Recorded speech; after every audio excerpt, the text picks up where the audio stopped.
Wabarakatuh. Jemaah yang dimuliakan muslimin dan juga muslimat, alhamdulillahillazi an'amana bi nikmatil iman wal islam wa nusalli wa nusallim ala khairil anam sayyidina wa maulana Muhammad wa ala alihi wa sahbihi wa barik wasallam. Bismillahirrahmanirrahim. Allahumma aftah alaina futuhal arifin warzuqna fahman nabiyyin wa ilhamal malaikatil muqarrabin birahmatika ya Rabb ya Rabbal alamin. Baik tuan-tuan puan-puan, apa khabar semua? Alhamdulillah, masya-Allah, ceria Okey, nampak tenang aja. Betul ke tenang? Ke jiwa bergelora? Allahu Akbar. Okey. So hari ini kita akan sambung pengajian kita ini dengan buku tajuk Talbisu Iblis yang disyarah. Kita petik beberapa tajuk yang relevan semasa dengan keadaan kita dan sebagainya. Kita masuk dah dalam bab yang ke-51 tak silap saya. Kalau yang lepas kita dah bincangkan tentang apakah belitan tipu daya iblis ini terhadap orang awam, dan ini masih lagi ada 5 topik ataupun 5 perangkap yang digunakan oleh iblis terhadap orang awam untuk menjadikan kita sama ada tersesat ataupun terkandas dalam urusan kita, ibadah kita kepada Allah Subhanahu Wa Taala. Betapa liciknya syaitan dan iblis ini tuan-puan ya, sebab dia sentiasa mengintai-ngintai, menunggu peluang untuk membuatkan kita tergelincir daripada menjadi hamba Allah yang sebenar-benarnya. Tajuk kita pada hari ini adalah hukum aurat sesama wanita. Ya, ini tajuk pendeknya.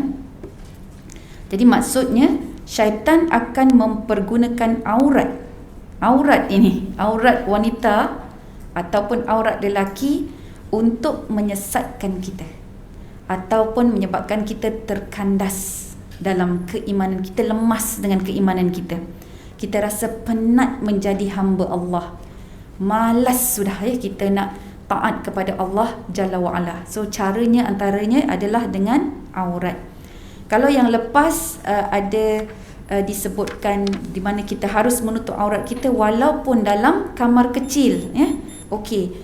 Jadi di sini hukum aurat sesama wanita, berkata Imam Al-Jauzi, wala yahillu lil mar'ati an tanzura minal mar'ati ma baina surratiha wa rukbatiha walau kanat ibnatuha wa ummuha illa an takuna al-bintu saghiratan fa idza balagat 7 sinina istatarat wastatara minha.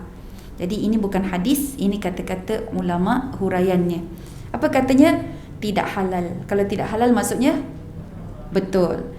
Haram bagi seorang wanita memandang aurat wanita yang lain dari bahagian pusat hinggalah ke lututnya. Jadi itu tempat letaknya kemaluan kita ya. Jadi perempuan dengan perempuan pun haram, sekalipun ia adalah ibunya atau anak perempuannya, kecuali jikalau ia adalah anak perempuan. Apabila umurnya mencapai 7 tahun, maka anak perempuan itu perlu menutup aurat supaya ia tidak dapat dilihat.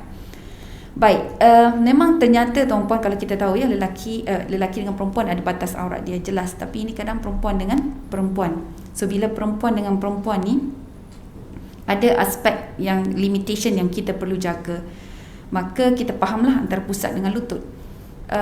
Antara pusat dengan lutut, kecuali seandainya ada sakit, ada masalah ya, dan sebagainya. So jadi baru-barulah kita boleh melihat ataupun kita tengok dengan tujuan untuk merawat ya, ataupun untuk memberi nasihat ataupun memberi pandangan.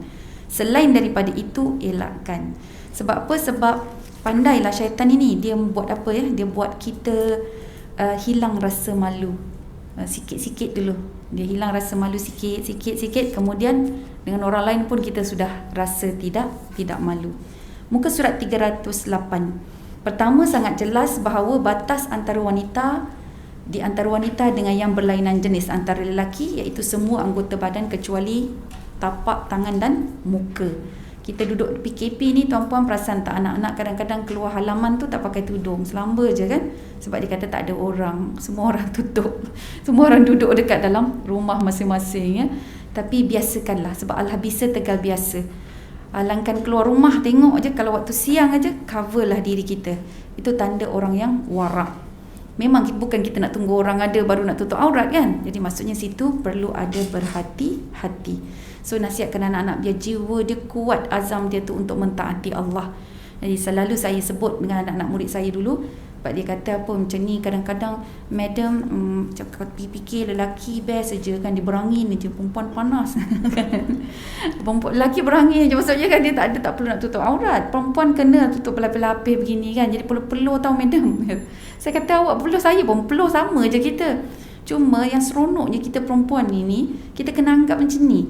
Bila kita pakai tudung, maksudnya kita ini telah dimiliki, kita ada pemiliknya. Seronok tak rasa kalau diri ini dimiliki? Kita rasa macam tenang aja kan.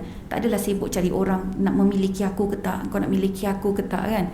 Sikit-sikit nak ini milik siapa kan. Apa kan, Sudirman punya lagu tu kan, milik siapakah gadis ini kan. Okey. Jadi kita rasa macam sangat seronok sebab Allah dah tentukan kita ini adalah miliknya. Jadi bila miliknya, maka apabila seorang lelaki datang meminang kita pun, dia harus pinang pun dengan nama Allah, dengan siap rukun-rukunnya pun kerana Allah sebagainya. Jadi situ kita boleh tenangkan hati diri kita lah. So cakap dengan anak kita itu supaya dia memujuk dirinya untuk taat, menutup auratnya. Okey, kemudian yang kedua tuan-puan, kita lihat muka surat 309.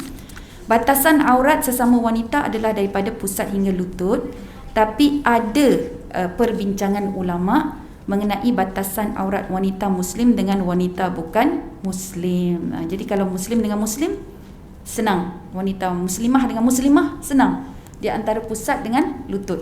Tapi dengan wanita bukan muslim macam mana? Okey, dia ada 3 pandangan di sini. Pandangan yang pertama majority. Jadi maksudnya muslim, wanita muslimah dengan non-muslim, non-muslim wanita Okey, wanita muslim dengan wanita bukan muslim. Jadi pertama, majoriti ulama berkata aurat dia sama macam kita dengan lelaki. Itu majoriti, pandangan yang pertama. Kemudian ada juga pandangan para ulama yang meletakkan waktu kita bekerja dan bertugas. Contohnya kalau kerja perempuan selalu banyak kena sing-sing lengan lah, sing-sing lengan, sing-sing kain ya. Kita tak pakai stokin. Biasanya kalau kerja-kerja di rumah ni banyak sangat dikaitkan dengan perempuan. Basuh kain, basuh pinggan, ya, masak. Jadi Syekh Ibnu Hajar Al-Haytami dia berpandangan haram perempuan kafir zimmi. Kafir zimmi ini adalah non-muslim yang tinggal dalam pemerintahan Islam yang suka dengan sistem Islam itu sendiri. Dia lain dengan kafir harbi ya. Okey, kafir harbi ini dia memang cari musuh dengan orang Islam. Okey, jadi dia kata haram perempuan kafir zimmi dan kesemua perempuan kafir walaupun kafir harbi melihat perempuan muslimah, tetapi harus bagi dia melihat perempuan muslimah apa yang zahir sahaja ketika bekerja. Dah jadi doktor dah sama dengan dia, macam mana? Dia jururawat, kita doktor. Okay, jadi kita ada masa-masanya perlu sing-sing lengan dan sebagainya lah. Okay, yang itu dibenarkan pula. Okay. Dan kesimpulannya, kita ambil kesimpulannya, majoriti ulama berpandangan aurat wanita muslim dengan wanita bukan muslim adalah seluruh anggota badan kecuali wajah dan tapak tangan. Jadi kalau kita fikir kita ini dimiliki oleh Allah, maka memang kita tak berani untuk expose ya, aurat kita. Walau bagaimanapun, bila kita sebut bab hukum, bab fiqh, dia akan tergantung kepada suasana persekitaran dan juga lokal waqi'iyah. So secara waqi'iyahnya, kita lihat hari ini kita dengan non-muslim banyak sangat bergaul dan berurusan di satu-satu tempat. Contoh ya tuan-puan, kalau saya dulu di universiti, saya jaga anak-anak kita ini yang muslim dan juga non-muslim. Dia duduk dekat dalam college yang sama dan bilik yang sama. Dia tak boleh pula nak pisah-pisahkan. Kan sebab ala non-muslim wanita berapa kerat aja. Nak letak dia asing lah pula. Lepas tu dekat college yang asing, tak boleh lah, sebab bilik air lagi kan, bilik air kongsi, bukan bilik air sendiri-sendiri. So daripada sudut pengurusan itu menyusahkan. Jadi untuk itu alhamdulillah banyak perbincangan demi perbincangan dibuat. Maka mufti wilayah persekutuan telah mengeluarkan fatwa pada waktu itu, jikalau sesama perempuan, sekalipun perempuan bukan Islam, maka ia adalah harus hukumnya, dengan syarat tidak bawa fitnah dan menjatuhkan maruah wanita muslimah. So jadi itu adalah hukum yang terkini menurut keperluan syarak. Tapi kalau kita tak ada apa-apa, tak ada keperluan, so tak boleh pakailah hukum ni, tak terpakai hukum ini. Tapi kalau memang ada keperluan, kita tinggal dalam satu tempat, okay, jadi kita bekerja di satu tempat, maka di sinilah kita mengambil pakai hukum ini, ya Kak? Okey. Di situ kita letak ada keperluan. Maksudnya di situ sahajalah keperluan dia, hanya untuk merawat diri dia. Lepas tu tutup balik. Yes. So, di situ ada keperluan. Baik ya. Tidak solat kerana najis bayi. Ini bab 52, muka surat 311. Baik, ni nak ceritanya bahawa cara lain selain daripada aurat, perkara yang disukai oleh syaitan untuk ganggu orang awam ini adalah najis. Dia meletakkan kita ini, tengok kalau ada najis saja dah sudahlah payah. Dia rasa susahlah najis, ada najis susah. Susah macam mana? Susah nak bersihkan diri, lepas tu tak solat. Okey. Jadi Imam Al-Jauzi dia dah perhatikan benda ni. Dan dia memberitahu kita, waqad tahtajju bi najasati fi thawbiha min bawli tifliha wa hiya taqdiru ala ghaslihi walau aradat al-khuruj ila tariq la tahayyat wasta'arat wa innama hana indaha amru salati wa qad la ta'rifu min wajibati salah syai'a wa la tas'alu wa qad yankashifu min al-hurrati ma yubtilu salataha wa tastahinu bihi. Ada di antara mereka yang tak solat. Apa alasan dia? Pakaian dia terkena kencing anak. Dah dokong anak, kelek anak aja kan. Kenapa tak solat ni? Baju kotor lah, tadi budak ni kencing, kan? Namun sebenarnya dia mampu mencuci najis itu. Padahal jika dia hendak keluar rumah, dia akan bersemangat mempersiapkan diri, menghias diri dia. Akan tetapi baginya, solat adalah hal yang tidak penting. Siapa yang menjentik hati dia jadi macam tu? Ya, siapa yang rasa najis ini susahlah nak basuh? Syaitan. Jadi sebab tu jangan biarkanlah syaitan membisik-bisikkan perkara tersebut. Dan dengan adanya bab macam ini, bab-bab ini, dia mengingatkan kita, kan, rasa malas, rasa nanti mula-mula dia kadang-kadang tak rasa, nanti tengok iman kita lah. Kalau iman nipis saja, dia akan kata malah lah nak basuh. Kalau iman tebal sikit, nanti gitu. Kalau iman kita kuat lagi kan, dia kata jangan menyusahkan pula tuan rumah ni, tak apa, nanti kita kot boleh, nanti kita lambat lewatkan solat Zuhur kita tu, nanti lepas tu boleh terus solat Asar, jadi boleh dokong anak balik. Banyak pula dia punya perancangan. Jadi yang menjentik-jentik perancangan tu dalam pemikiran dan akal kita, sebahagiannya adalah syaitan, tuan-puan. Itu kerja dia memang. Dia mewaswaskan kita, yuwaswisu fi sudurin nas, dalam hati kita, dalam pemikiran kita. Jadi tengoklah iman. Kalau kebal tu tak heran, dah masuk azan ni, aku ada najis ni boleh basuh, najis boleh dibasuh. Tapi kalau terlewat solat, lepas tu Israel datang, tak sempat pula nak solat ini.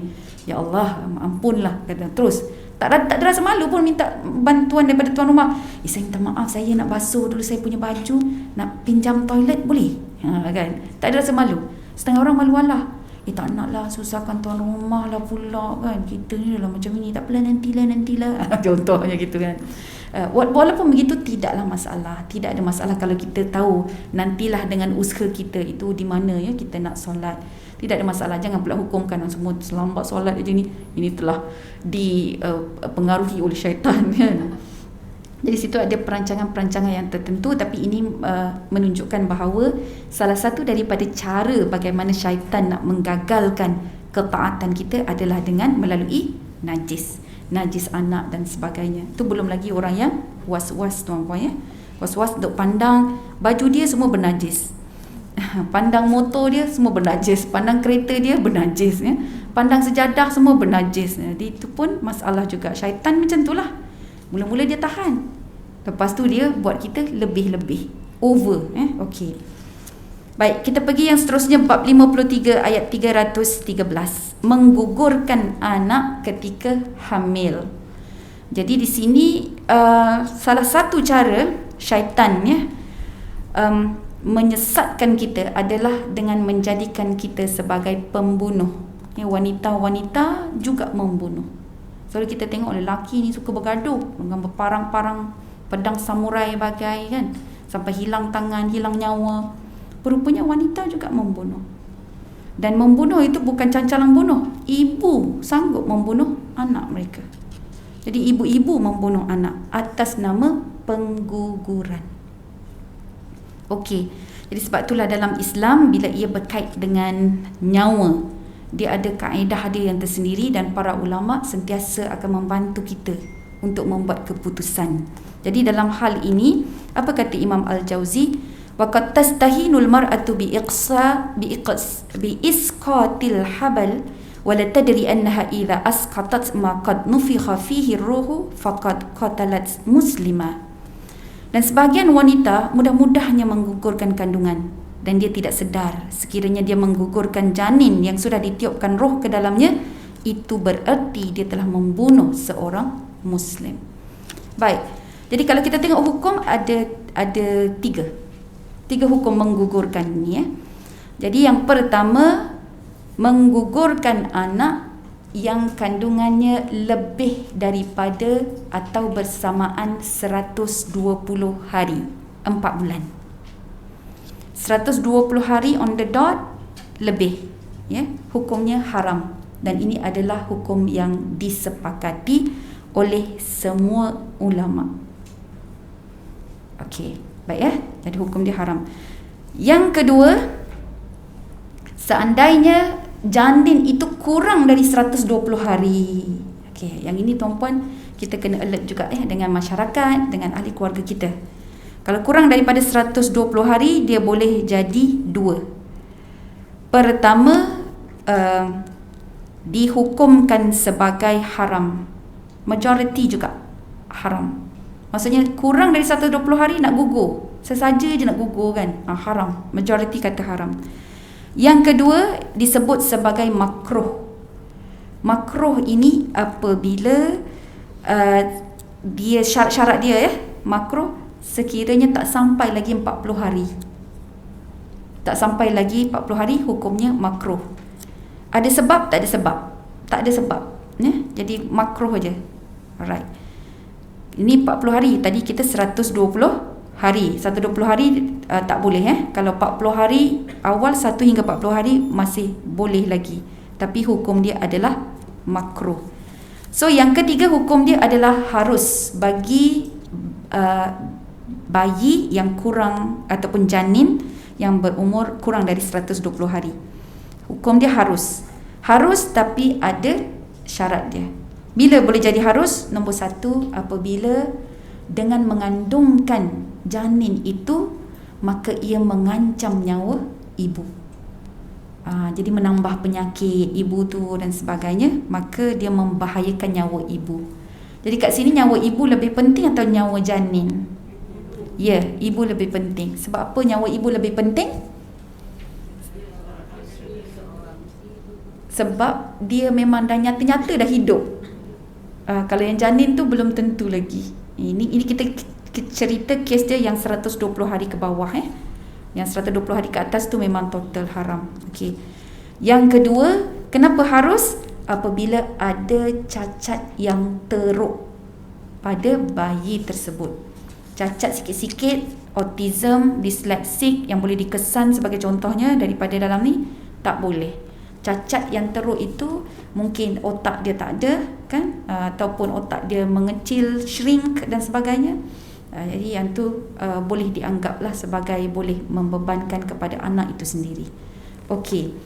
Dan biasanya tuan-puan, Kalau kita tengok kenapa agaknya seorang wanita atau seorang ibu ingin membunuh anak dia, kerana implikasi zina. Implikasi zina, perlakuan zina. Jadi dosa dah buat dah. Lepas tu tambah lagi dia heret dosa satu lagi. Tengok pandai tak syaitan ni. Dia sangat berperancangan tuan-puan. Saya teringat di satu kisah, saya tak tahu dah berapa kali cerita dengan tuan-puan, tapi tak apa, yang dah dengar tu buat-buatlah macam tak pernah dengar gitu kan. Okey. Masa saya selesaikan ada satu kes seorang anak ni kan. Jadi bila kita tengok rupa-rupanya dia dah pregnant dah. Dia dah pregnant dan kemudian kita minta doktor tolong cek doktor di universiti tu. Tak tahulah doktor mungkin mazhab lain ke apa ke. Jadi doktor pujuk dia untuk gugurkan anak. Bukan pujuk, bagi suggestion. Masa tu saya tak sampai lagi, dia baru call. Sifadiah come here. Sifadiah, what happened to our student, dia kata. Jadi lepas tu saya pun turun sebelum saya datang. Jadi budak tu pun dah keluar. Dia kata, madam, doktor kata elok kita gugurkan. Saya pun pandang bulat je mata saya kat dia. Pada pandai je kau nak mengukur. Tak, doktor kata boleh, doktor boleh tolong. Dia ini fahamlah ni anak luar nikah tuan-puan ya.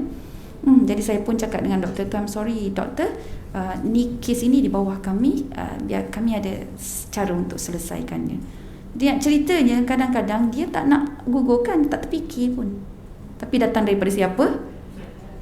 Orang di sekitarnya. Jadi macam itulah syaitan kan. Tak, kita datang daripada orang yang kita anggap pakar ni. Jadi situ tuan-puan kita berhati-hatilah dengan urusan-urusan nyawa ini. Kalau boleh jangan fikir pun dengan permulaan starting zina tu pun, na'udzubillah min zalik, kita akan menzalimi banyak pihak. Okey. Muka surat 316. Jadi kita dah masuk yang ketiga ni Okey, bagaimana, apakah umpan syaitan kepada kita khususnya orang awam? Baik. Umpanan seterusnya adalah di mana wanita dan juga para so-called syekh ataupun alim ulama boleh berjabat tangan. Ya. Tuan-puan pernah dengar tak ini? Dia dalam majlis-majlis ilmu ke, nak menyampaikan mandat ke, tauliah. Ini bukan tauliah pejabat agama Ini tauliah dalam kumpulan dia. Dia nak mengesahkan keahlian dan sebagainya. Dia orang kena naik atas pentas, bersalaman. Lepas tu nanti tok guru dia tu akan peganglah kepala dia ke. Pernah dengar tak? Tak pernah dengar pernah dengar. Yang ini tak boleh tuan-puan. Tak boleh. Saya di masa dulu banyak uruskan juga hal-hal macam ni kan. Saya terus bawa benda ni pergi ke bahagian pihak pengurusan pelajar. So saya bagi tahu, saya kata ini saya dapat report daripada pelajar, macam mana ni tuan, boleh ke? Tak boleh tu. Tak boleh madam. Dulu orang tak kenal ustazah lagi. Madam, tak boleh madam, tak boleh. Saya rasa pun tak boleh. Saya kata mana boleh kita nak mengijazahkan ke apa ke kan, nak bagi sijil ke dengan cara macam ni. Lepas tu kita kena check balik lah. Dia antara yang kita lihat itu kelompok persatuan-persatuan yang macam seni mempertahankan diri. Kemudian ada macam-macam lah. Ada yang datang jumpa saya, ini keluarga dia pula. Dia kata dia suruh salam dengan tok guru dia, tapi tok guru dia tu memang alim sangat, tak pandang perempuan. Dia kata, madam, boleh tak saya salam? Lepas tu saya kata, itu dah against ajaran Islam dah. Kalau you nampak macam mana alim macam mana pun, kalau dah against tak boleh. Betul madam, dia punya tok guru muka dia bercahaya. Saya kata tak kisahlah cahaya apa. Dulu tak ada WhatsApp kan. Saya tak boleh nak cakap entah cahaya WhatsApp, tak ada lah gitu. Saya kata tak kisahlah cahaya apa. Kalau dah memang tak kena tu, janganlah. Jadi dia berzikir tuan-puan. Berzikir tapi dia ada nada dan irama yang tertentu. Zikir dia sebut cara la ilaha illallah tu kena ada dia punya tune yang kena ada pitching yang tertentu. Jadi saya kata, cuba tunjukkan saya. Tak naklah madam, dia kata. Nanti dia meremang, dia kata. Bila tu dia rasa meremang. Okeylah, saya bawa pelajar tu pergi ke Jabatan Agama Islam Selangor. Jadi bila jumpa dengan pegawai di situ bahagian ajaran sesat lah. Bila jumpa dia tanya, ini ajaran mana ni? Dia kata, apa namanya? Dia tanya kan. Lepas tu dia sebutlah nama dia sekian. Lepas tu dia pun ambil fail. Tebal kak. Rupanya lebih daripada 100 kumpulan ajaran sesat dalam negara kita. Lepas tu dia pergi selak, memang betul ada ajaran sesat. Jadi di situlah ajaran-ajaran agama yang sesat, dia nak sahkan keahlian dengan cara-cara tersebut. Jadi ini memang syaitan berjoget dulu. Yang meraihkan syaitan dulu, sebab dapat dah orang-orang seperti ini, ya. Okey, apa kata Imam Al-Jauzi? Wa hadarat majlisal wa'izi farubbama labisat khirqatan min yadi syaikh as-sufi wa tusafihu. Jadi maksudnya daripada zaman Imam Al-Jauzi lagi dah ada dah kumpulan-kumpulan seperti ini. Apa katanya? Sebahagian wanita menghadiri majlis ahli sufi dan kadang-kala memakai potongan baju atau kain yang diberikan ahli sufi itu dan bersalam dengannya. Salam lapik, tapi kena pakai kain dia. Gitu. Maka jadilah dia sebahagian daripada kumpulan sufi itu dan mengkagumi pelbagai perkara gaib yang berlaku. Ada tuan-puan? Memang madam tak ada masalah, kita orang salam tapi berlapik. Sama je ni. Mula-mula berlapik kan. Jadi kalau dah ada macam tu, suruh dia orang tinggalkan aja. Kalau tak mampu kita nak buat laporan ke apa ke, tinggalkan tuan-puan. Sebab ada unsur-unsur yang tidak disarankan oleh Islam, ya. Nabi pun tak pernah buat. Jadi mulalah diorang tidak ada rasa bersalah. Baik, ya. Okey. Ada sampai yang bersujud pun ada juga. Ya, yang sujud pun ada, tapi na'udzubillah tidaklah, ya. Jangan kita ni kan. Okey, kemudian seterusnya tuan-puan, kita tengok bab yang ke-55. Kenapa ada ramalan bomoh betul tetapi masih haram mempercayainya? Okey, kita tengok apa kata Imam Al-Jauzi dulu, ya. Okey, maksud dia, yang menjadi kebiasaan mereka adalah mereka percaya kepada perkataan bomoh ahli nujum atau peramal. Okey. So biasanya sekarang ini dia tak ada panggil bomoh, tak ada, dia panggil perawat. Yes. Dia panggil perawat. Okay, dan kita pun berhati-hati juga sebab sebahagian kita khawatir bila kita ikut doktor pun merasa perasan dia juga adalah penyelamat, ya, daripada penyakit dan sebagainya. Hal ini sangat berleluasa dalam kehidupan mereka dan menjadi tradisi orang-orang lama mempunyai kedudukan di kalangan mereka. Maka kamu akan lihat kebanyakan mereka itu apabila ingin bermusafir ataupun melakukan sesuatu, dia akan memotong pakaian atau berbekam. Ikut sunnah Nabi juga bekam. Mereka akan meminta nasihat ahli nujum dan melakukan apa yang disuruh. Ya. Dalam rumah-rumah mereka terdapat takwim nasib atau tilik, dan beberapa banyak rumah mereka yang tidak mempunyai mushaf Al-Quran. Sebab kiblat dia apa? Kiblat dia rawatan-rawatan itulah. Dengan tilikan-tilikan itu, jampi-jampi itu, sangat berbahaya tuan-puan. Okey, dalam hadis sahih diriwayatkan daripada Rasulullah SAW, qalu ya Rasulullah fa innahum yuhaddithuna ahyanan bi syai'i yakunu haqqan. Sahabat ni dia cakap dengan Nabi, dia kata, wahai Rasulullah, diorang ni, maksudnya Tok Bomoh ni, dia kadang-kadang memberitahu pada kami sesuatu yang memang benar-benar berlaku. Dia ni betul-betul kan. Tengok apakah jawapan baginda Nabi. Faqala Rasulullah sallallahu alaihi wasallam, tilkal kalimatu minal haqq yakhfidhuha al-jinniyyu fayaqirruha fi udhuni walihi qarrad dajajah fayakhlituna fiha akthara min mi'ati kadhbah. Okey, apa maksud dia? Nabi bersabda, kata-katanya itu memang mengandungi kebenaran. Tilkal kalimatu minal haq. Betul. Kalimah dia tu, percakapan dia tu memang ada kebenaran. Yakhfidhuhal jinni, yang dicuri oleh jin. Jin ni dia tu yang mengintai-ngintai tu. Syaitan kan?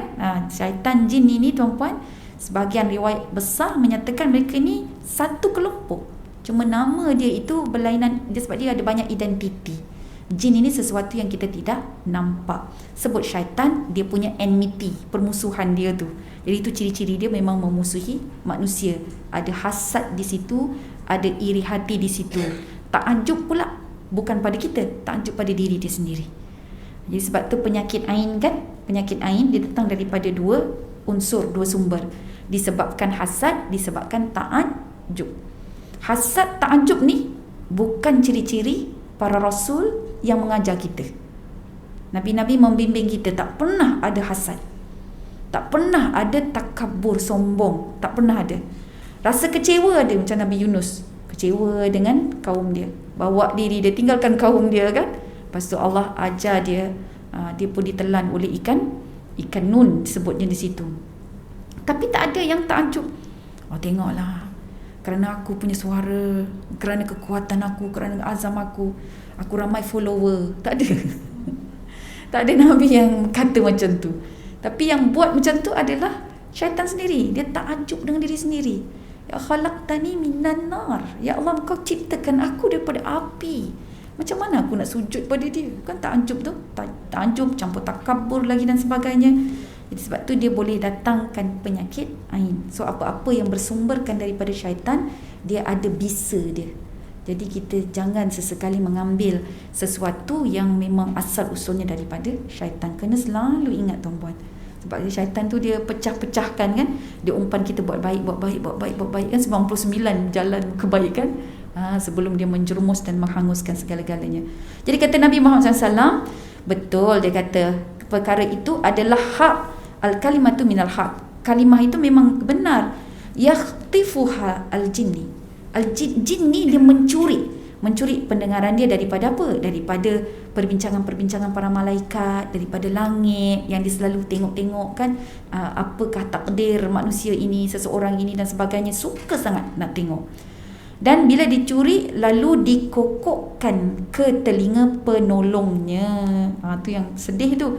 Bila Nabi sebut fayaqirruha fi udhuni waliyihi. Jadi syaitan dan jin ini, syaitan atau jin ini dapat saja berita tersebut, maklumat tersebut, maka dia akan sampaikan ke telinga-telinga siapa?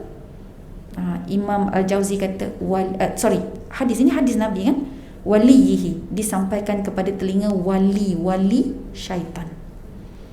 Kita ingat wali-wali manusia lah kan, syaitan pun ada wali dia di kalangan manusia.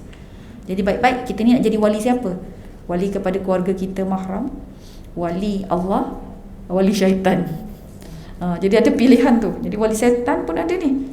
Maka dibisikkan ke telinga wali wakil dia lah, yang hidup, yang minat, cenderung ya kepada cara-cara jin dan syaitan ini. Qarrat dajajah, sebagaimana kokokkan ayam. Jadi tu cara dia sampaikan. Maksudnya apa kokokkan ayam ni? Tapi nanti dulu. Fayakhlituna fiha, maka fayakhlitu khalat maksudnya ikhtilat ya, mencampurkan padanya aksar min mi'ati kadzbah. Dia akan campurkan sembang-sembang dengan sembang pembohongan. Mi'atu kadzbah, 100 pembohongan.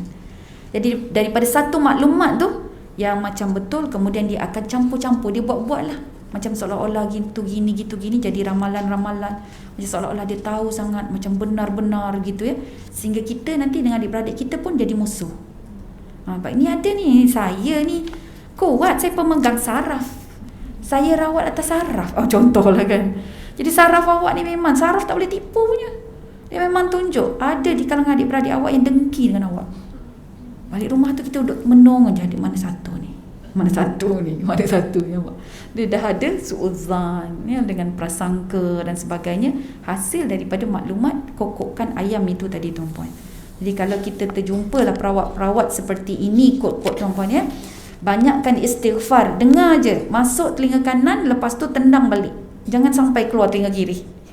Masuk telinga kanan, tendang balik, jangan ini, sebab kita khawatir kita bersama-sama dengan adik-beradik kita nanti kita akan berdendam ataupun kita akan suuzon, berprasangka, bermusuh dan sebagainya. Jadi walaupun dia ada, itu hal dia dengan Allah. Kita ada Allah, kenapa kita mesti sedih kan? Jangan kecewa, jangan sedih, sebab Allah sentiasa innallaha ma'ana ya. Allah bersama-sama dengan kita. Baik, kita tengok muka surat 324.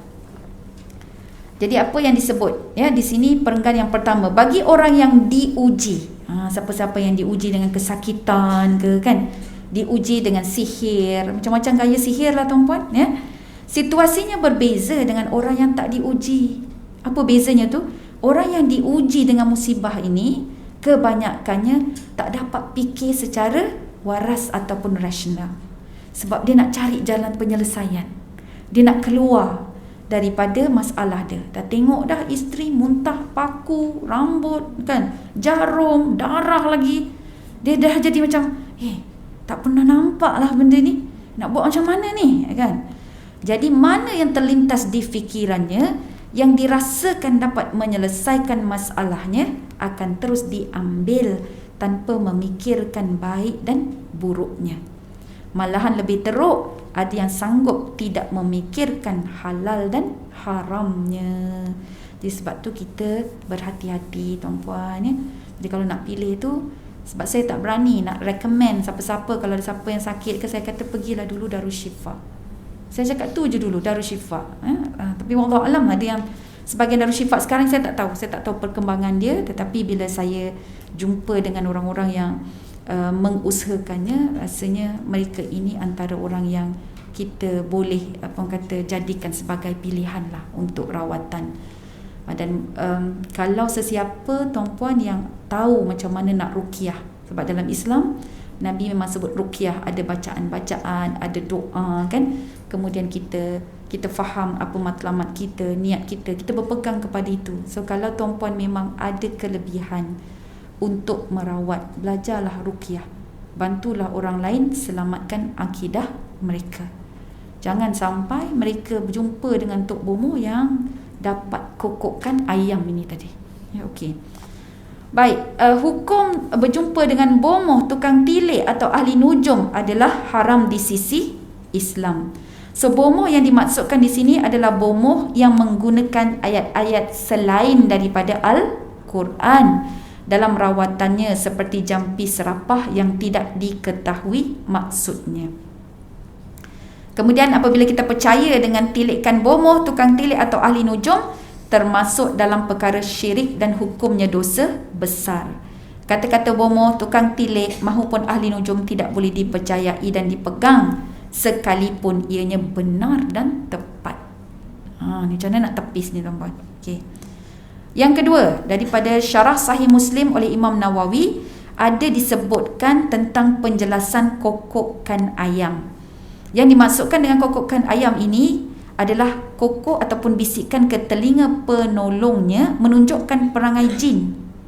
Jadi bila jin ni, perangai dia bila dapat aja perkhabaran atau maklumat yang dia curi daripada langit, maka dia akan terus sebarkan dan dia terus memberitahu tuannya ataupun wali dia ya, atau orang yang bersahabat dengannya seperti kokokkan ayam. Jadi cepat-cepat akan bagi tahu. Ni kira yang suka memviralkan itu dia spesies jin lah tuan-puan ya. Spesies jin. Cepat, betul. Okey. Seterusnya, dia kokokkan ayam ini adalah sahutan ataupun tokok tambah. Yang dimasukkan dengan kokokkan ayam itu ialah berita itu terus disambut oleh para jin yang lain, seperti mana kokokkan ayam yang disambut oleh ayam yang lain. Kadang-kadang bukan ayam yang berkokok, anak kita yang berkokok kan. Dia saja je nak tiru-tiru kokokkan ayam, ada pula ayam lain yang menyahut kan. Kokokkan manusia pun dia sahut. Jadi itu kiasan Masya Allah yang Nabi bagi tu supaya kita mudah faham. So benda yang betul ya, benda yang betul itu memang jin syaitan suka, sebab dia nak selewengkan. Dia dapat aja, dia akan terus bagi tahu kepada wali-wali dia. Daripada situlah dia macam seolah-olah mengolah ya. Dan kemudian Nabi kata apa? Dengan mencampurkan di dalamnya lebih daripada 100 pembohongan, 1000 perkataan yang disampaikan oleh jin, sebenarnya ada satu je yang betul. Itu pun harus disiasat kesahihannya, dan itulah memang perangai jin ataupun syaitan. Putar alam sungguh dia ni. Okey.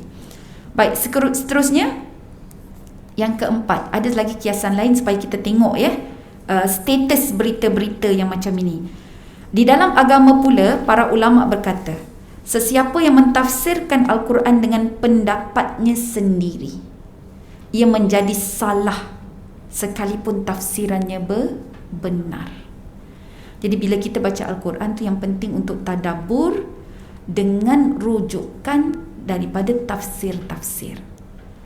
Jadi tafsir-tafsir tu kena adalah di rumah kita. Tafsir Ibnu Katsir ke, tafsir Al-Maraghi ke, tafsir Al-Azhar ke, tafsir yang daripada tafsir Son Haji, Haji Son Haji tu pun elok juga tuan-puan. Jadi kena ada tafsir.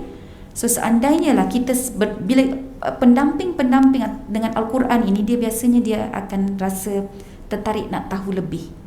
Jadi bila nak tahu lebih, dia baca terjemahan, ada nota kaki, rasa macam tak cukup lagi, betul tak? Jadi situ memang panggilan ilmu, jadi cetusan ilmu. Maka pemburu-pemburu ilmu ini kena ambil rujukan yang betul, ambil tafsir. Ada tafsir Ibnu Katsir itu best, itu benda basic lah tuan-puan. Tafsir Ibnu Katsir biasanya tidak ada masalah dalamnya dengan tambahan-tambahan. Hadis pun dia sangat clear, dia tak ambil riwayat-riwayat daripada Israiliyat, Jadi tafsir Ibnu Katsir itu yang paling selamat. Okey, boleh je tanya Ustaz Nizam nanti apa tafsir lain yang baik kan. Tafsir Buya Hamka tu sebab dia macam localized, dia ikut pula daerah kita, rantau kita.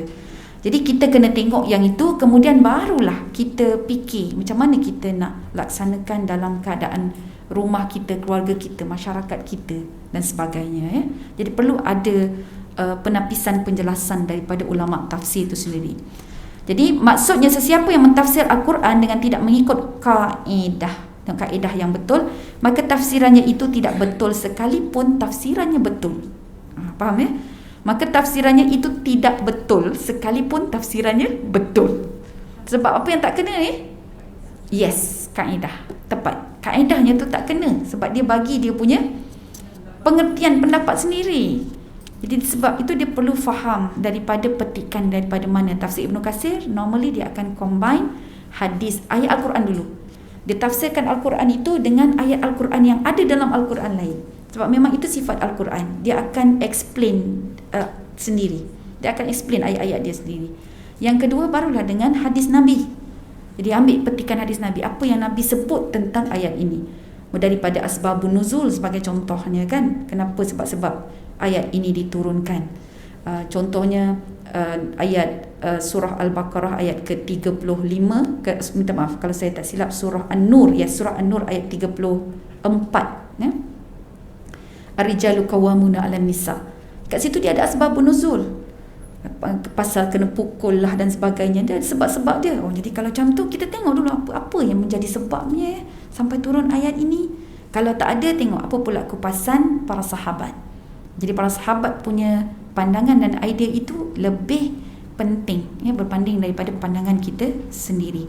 Jadi barulah bila kita faham yang itu, kemudian kita fikir, jadi ayat ini bagaimana kita nak tegakkan, macam mana kita nak beramal dengan ayat ini. Sebab dah tadabbur dah, kan, kemudian beramal pula dengan ayat itu. Baik, seterusnya contohnya, ni dia bagi satu contoh. Seorang pelajar menjawab satu soalan peperiksaan. Apabila dia tidak tahu akan jawapan bagi satu soalan itu, maka jawapan itu diletakkan dengan sesuka hatinya. Dia main jawab je, main goreng. Dia goreng kan. Lepas tu jawapan dia betul pula, dapat markah penuh. Okey.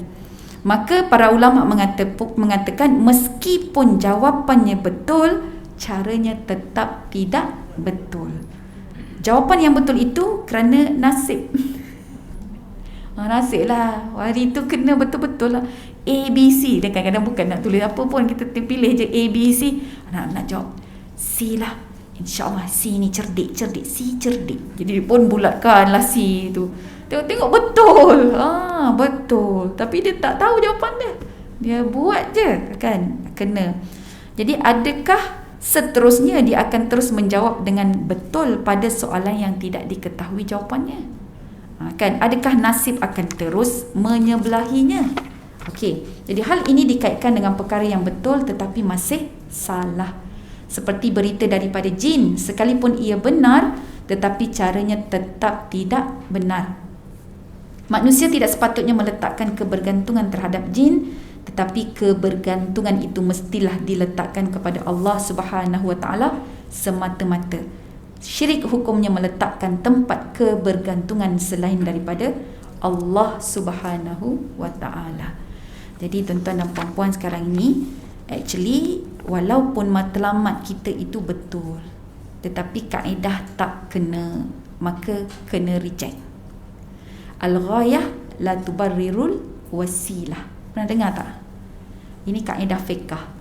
Al-ghayah la tubarrirul wasilah. Matlamat tidak menghalalkan cara.